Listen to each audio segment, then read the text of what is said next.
Hello again. President Cyril Ramaphosa says government is making progress on the backlog in gender-based violence cases. And 3 key pieces of legislation were introduced in Parliament last year to make the war on GBV more effective.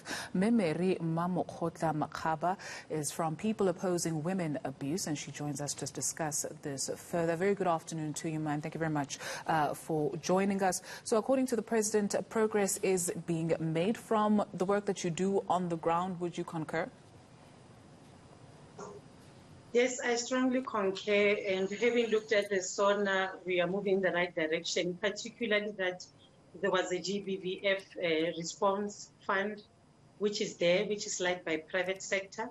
We are so delighted and excited for the 128 million, which was allocated for us as government and civil society organization to support government in the implementation of the National Strategic Plan on Gender-Based Violence and Femicide. So on that money that you talk about, so millions were pledged to the new Gender-Based Violence and Femicide Response Fund. Where will we see the money go exactly, and what will it be used for? I think it has been recently launched. The President will give it a clear direction, maybe a strategy.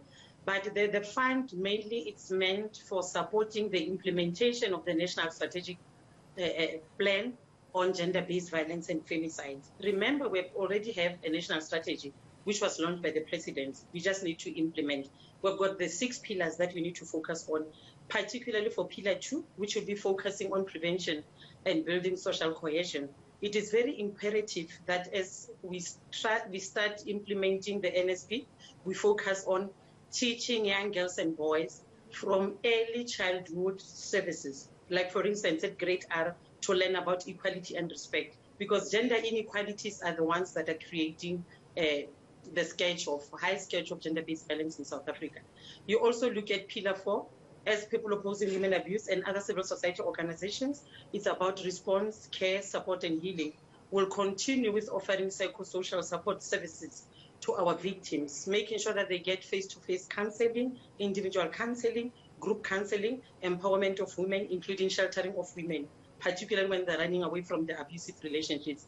The other pillar, which is also very important, that will help us in terms of that fund, will be Pillar 6, in terms of research and information management. In terms of research and information management, we need to make sure that as civil society organization and government, we prioritize placement of students who are doing masters and PhD from academic institutions so that they can help us with qualitative and quantitative data in terms of research. According to Amnesty International, Southern African countries, many of them have become a home to, it's become a dangerous place, rather, for women to live in many of these countries. Is the work that has been done or is being done in terms of coordinating efforts with other SADC countries? There is not much that has been done, but remember, if you're talking of SADC countries, that when you're talking of the Amnesty International report, they were talking of, in the document, of 5 countries.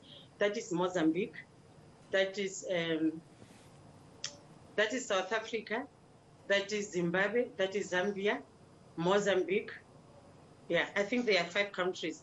And Madagascar. It's Mozambique, Madagascar, South Africa, Zimbabwe and Zambia. Remember, South Africa, we have constitutional democracy. We are far much ahead in terms of dealing with gender-based violence. If you can look into the National Strategic Plan, some of the countries, you look into Zimbabwe, for instance, in the Amnesty International report, during national lockdown, it was reported 764 cases were reported during the 11 days of national lockdown in Zimbabwe. However, in South Africa, we do have, for instance, reporting of 2,300 calls through GBV Command Center. However, measures are already in place. Ours is just to make effective implementation of the National Strategic Plan. With Madagascar having the high rate of poverty levels as per Amnesty report. But our country, there was social relief of distress grant, which I can say is the unemployment grant, which was given to people who are employed, including women and women with disabilities. I think what the President has done in terms of the SONA and the presentation as civil society organizations, we support it because we're moving in the right direction.